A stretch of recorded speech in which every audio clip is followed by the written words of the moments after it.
సముద్రంలో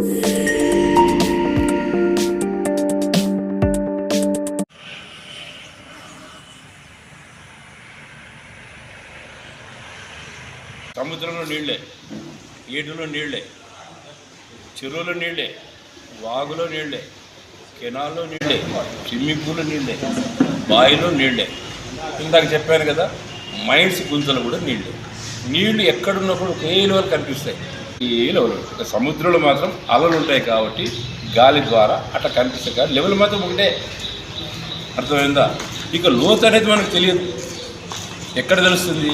ఇట్లా ప్లాట్ఫామ్ ఉన్న చోట మాత్రం తెలుస్తుంది. ప్లాట్ఫామ్ ఉన్న చోట నిలబడతాం కాబట్టి మనం మునిగిపోము. కాస్త ధైర్యంగా ఏదో చిరాని ఈత కొట్టినప్పుడు బతికే ఉంటాం. కానీ ఇందాక చెప్పినట్టుగా సముద్రంలో ఆడుకుని పోయినా, నదిలో దిగినా, ఎక్కడైనా దిగినా మనం బయటికి రావాలి, ప్రాణం కాపాడుకోవాలన్నప్పుడు సబ్జెక్ట్ ఈత గురించి మనకు సంపూర్ణంగా తెలియాలి. తెలియనప్పుడు ఎక్కడ కూడా దీనిలో జరుగుతుంది. మన బాడీ నీళ్ళలో 80% లెస్ అవుతుంది బరువు. అది క్రికెట్ ఆడినా, కబడ్డీ ఆడినా, బాస్కెట్బాల్ ఆడినా, ఏది ఆడినా మన శరీరం బరువుతో పాటు మనం వేసుకునే షూస్, క్యాప్లు, బట్టలు అన్నీ మనం మోయాల్సింది. కానీ ఇక్కడ గంగమ్మ ఇచ్చిన వరేమి మన యొక్క బరువు 80% లెస్ అవుతుంది. కానీ విద్య నేర్చుకున్నప్పుడు విద్యాలయంలో మీరు ఏం నేర్చుకుంటే మొదటి అక్షరం ఏది? ఏకున్న ప్రాముఖ్యత అది. ఇక్కడ బ్రీతింగ్ అనేది బ్రీతింగ్ రాకపోతే అసలు ఈతనే లేదు. బ్రీతింగ్ రాకపోతే ప్రమాదం.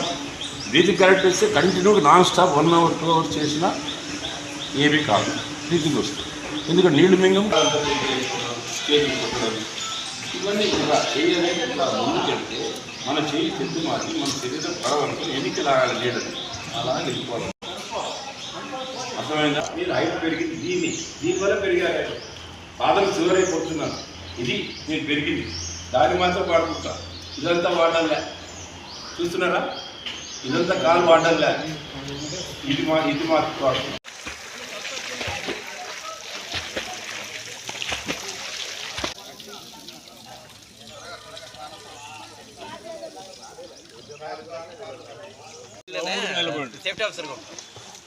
ఇద్దరు తీసుకెళ్ళిపోతావా? సేమ్ అదేనా?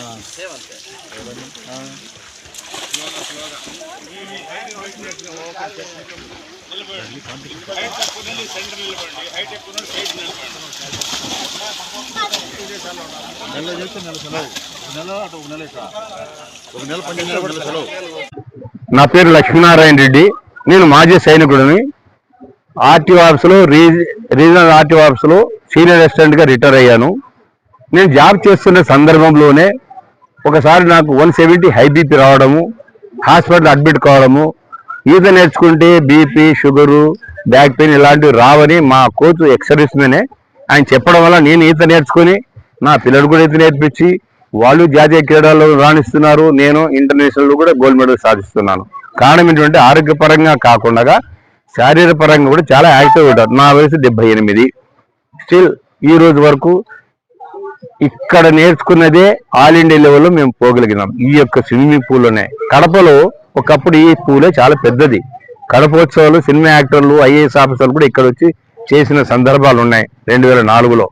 ఆ తర్వాత ఒక అసోసియేట్ పెట్టి రాష్ట్ర స్థాయి నుంచి జాతీయ స్థాయి ప్రధాన కార్యదర్శిగా నేను మాస్టర్స్ దాంట్లో ఉంటున్నా. కారణం ఏంటంటే ఈరోజు అమ్మని కానీ ఆరోగ్యాన్ని కానీ మనం కొనలేము, ఎంత డబ్బు పెట్టినా. సో ఆరోగ్యం అనేది ప్రతి ఒక్కరికి అవసరం.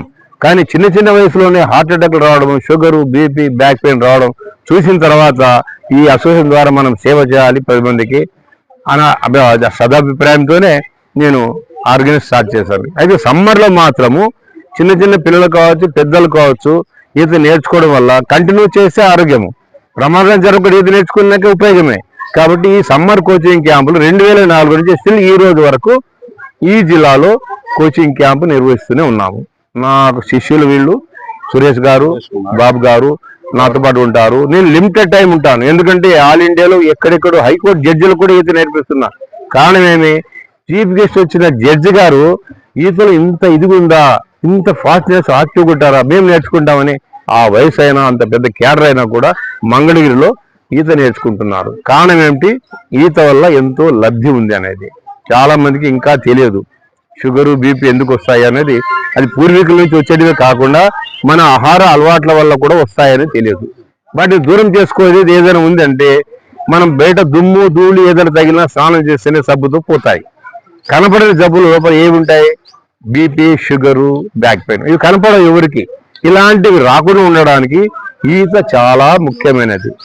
ఆస్తమా కావచ్చు, బీపీ కావచ్చు, షుగర్ కావచ్చు, స్థూలకాయం కావచ్చు, ఇలాంటి ఎన్ని, బ్యాక్ పెయిన్ కావచ్చు, కీళ్ళ నొప్పులు కావచ్చు, ఏవైనా కూడా రాకుండా ఉండడానికి, ఉంటే వాటిని కంట్రోల్ చేయడానికి ఈత అతి ఉత్తమమైన వ్యాయామము.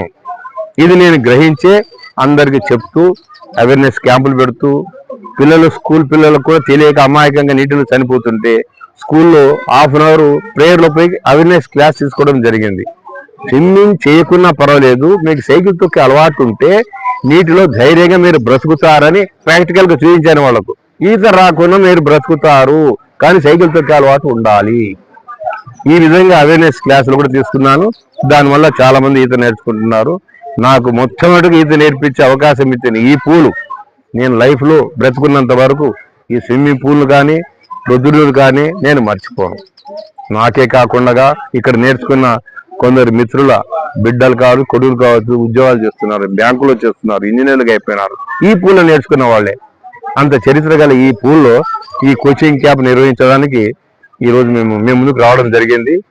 మీరు సదుద్దేశంతో మీరు కళ్ళు, మేము చెప్పేది ఏదైనా కూడా ప్రజలకు పోవాలంటే మీరు చాలా ముఖ్యమైన వాళ్ళు. ప్రెస్ మీడియా కావచ్చు, ప్రింట్ మీడియా కావచ్చు, ఎలక్ట్రానిక్ మీడియా కావచ్చు, మీ ద్వారా వాళ్ళు ప్రభావితమై వాళ్ళ పిల్లల్ని కానీ వాళ్ళు కానీ ఈత నేర్చుకోవడానికి వస్తే మేము సదా మీకు కృతజ్ఞతలు. ఎగ్జిక్యూటివ్ హెల్త్ క్లబ్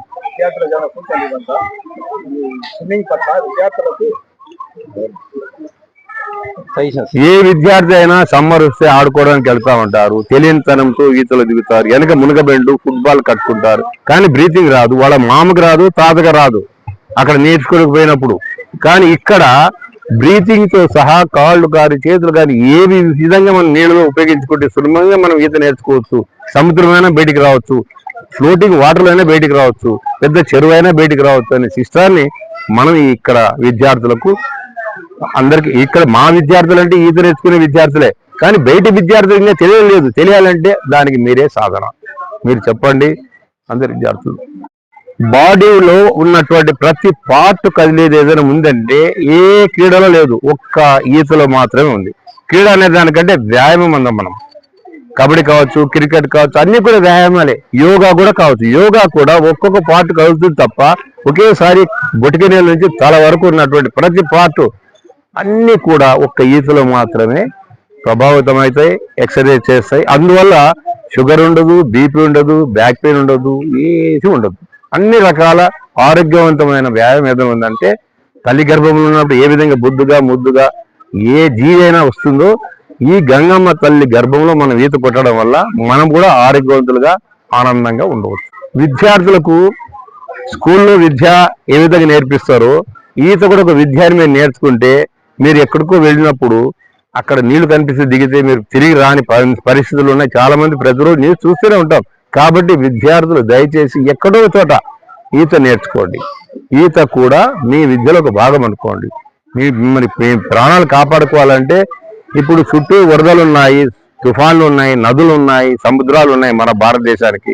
మన ఎడ్యుకేషన్ పరంగా, ఉద్యోగ పరంగా ఇక్కడికో వెళ్తాం, అక్కడ నీళ్లు ఉంటాయి, అనుకోకుండా ప్రమాదం జరుగుతుంది. 2009లో వచ్చింది కర్నూలు గారి అంతా చూశారు కదా, వరదలు అనుకోకుండా వస్తాయి. అటువంటి సందర్భంలో మనల్ని మనం కాపాడుకోవడం కానీ ఈత ఎంతో ముఖ్యమైనది కదా. 3 నిమిషాలు ప్రాణం పోయేది నీటిలో మాత్రమే. అందువల్ల ప్రతి విద్యార్థికి నేను ఇచ్చే సందేశం, సమ్మర్లో మీరు ఎక్కడైనా ఒక చోట ఈత నేర్చుకోండి. టైం వృధా చేసుకోకుండా. మిగిలిన ఏ క్రీడ ఎప్పుడైనా నేర్చుకోవచ్చు, కానీ ఈత మాత్రం కంపల్సరీగా నేర్చుకోవాలి. ఓకే, ఇది నేర్చుకోవడం ఒక ఎత్తు. నేను ఒకటి చెప్తాను, ఈత నేర్చుకోవడం వలన ప్రాణ రక్షణ, నీటి ప్రమాదం నుంచి రక్షణ. ఈత సాధన చేయడం వలన ఆరోగ్య సంరక్షణ. మరింత సాధన చేస్తే, క్రీడలో పాల్గొంటే ఆ సర్టిఫికెట్ల ద్వారా ఎడ్యుకేషన్ విద్యార్థులకు further education reservation, employment reservation, అన్నిట్లో రిజర్వేషన్. ప్రైవేట్ కంపెనీలో కూడా మీకు సర్టిఫికెట్ ఒకటి ఉందంటే ఇతను ఏదైనా వరదలు చనిపోకూడదు, బాగా పనిచేస్తారు, పోతే ఇతని ప్లేసులు మళ్ళీ లక్షలు పెట్టి ఉద్యోగం తీసుకోవాలనేది బాధ వాళ్ళకు ఉండదు. కాబట్టి సర్టిఫికెట్ కూడా చాలా ఉపయోగపడుతుంది. ముఖ్యంగా చాలా మంది చాలా మంది చిన్నపిల్లలకి ఈత నేర్పియాలి, వాళ్ళు బతికి ఉంటే చాలు, మా ఇంట్లో మా ఆస్తులంతా వాళ్ళకి ఇవ్వాలి కాబట్టి వాళ్ళు బ్రతకాలనే అభిప్రాయంతోనే చేస్తున్నారు తప్ప ఈత అనేది ఏ వయసు వారైనా నేర్చుకోవచ్చు. జపాన్ 80 సంవత్సరాల మహిళ 80 సంవత్సరాల వయసులో ఈత నేర్చుకునింది. 100 సంవత్సరాల వయసులో 16 వరల్డ్ రికార్డు సాధించింది. కాబట్టి వయసుకు సంబంధం లేని విద్య ఏదైనా ఉంది అంటే ఈత. సో ఈత ఖచ్చితంగా అందరూ నేర్చుకోవాలని మా యొక్క అభిలాష, కోరిక.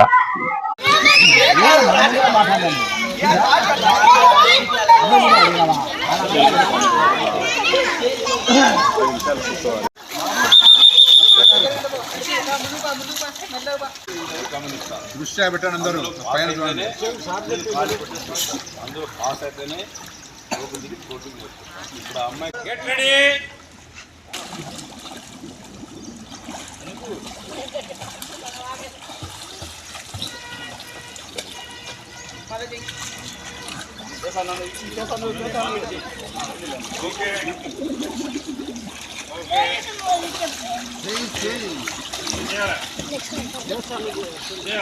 చేస్తాడు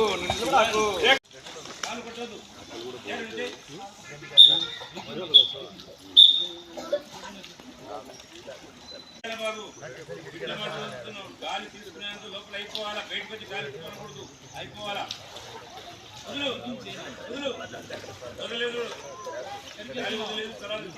చేతుల పైన వద్దు, నీళ్లు కిందకి జారిపోతాయి, అక్కడే ఉండవు మన దగ్గర. చేశారు మీరు చేయకూడదు అక్కడ, అర్థమైందా? మీరు ఫ్లోటింగ్లు అన్నింటిలో రాణించిన తర్వాతనే నాకైతే లేదంటే సాధించాడు కానీ చేయకూడదు. ఓకేనా? దగ్గర రండి, దగ్గర రండి, పైనే ఉండాలా, వాళ్ళే చూడాలి. అర్థమైందా? ఏం చూడాలి? Very good.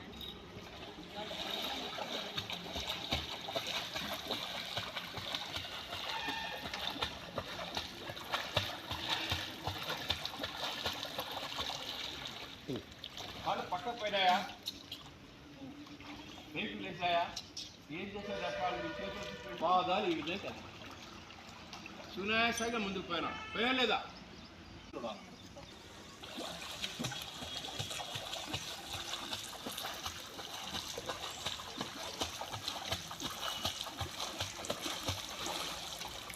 ఓకేనా? ఈ రెండు చేతులు తిరిగి పెట్టేసి రెండు కాళ్ళు ఒకేసారి ఎదికి వెళ్ళిపోవాలి. ఇక్కడ స్టార్ట్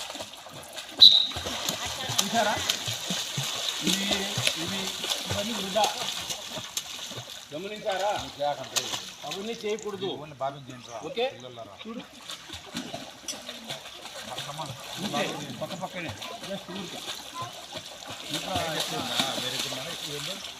కాళ్ళు నొప్పులు వస్తే తప్ప ఈత రాదు.